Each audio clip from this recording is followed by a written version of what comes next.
अकेले तकिया दूगो लगैले छे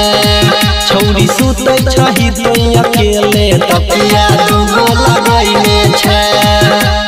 मन में कोनो बात तोई त खास छुपैने छे छौरी सुतै छही तोई अकेले तकिया दूगो लगैले छे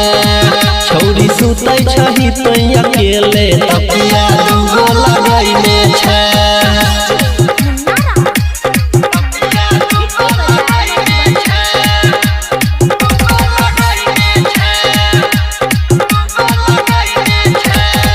बजते 12 तोई तो छौरी लाइट दै छे काट गे लगबै नै छे केवारी के किली हल्के से दै छे साइट गे बजते 12 तोई तो छौरी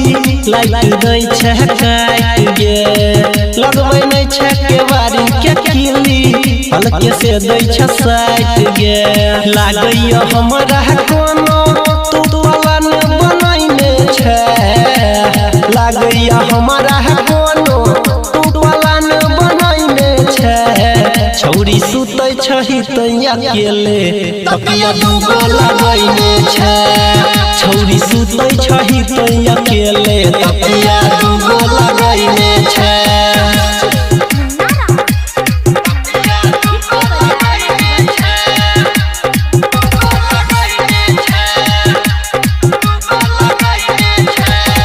जाने छियो सबटा खेला तोहर छौरी हम गे बाप से तोरा कहबो हमे धरबो नाही दाम गे जाने छियो सबटा खेला छौरी तोहर हम गे बाप से तोरा कहबो हमे धरबो नाही दाम गे राइटर विकेसी कहै छौ इज्जत पानी में डुबैले छे परवीन देवेंद्र कहै छौ इज्जत पानी में डुबैले छे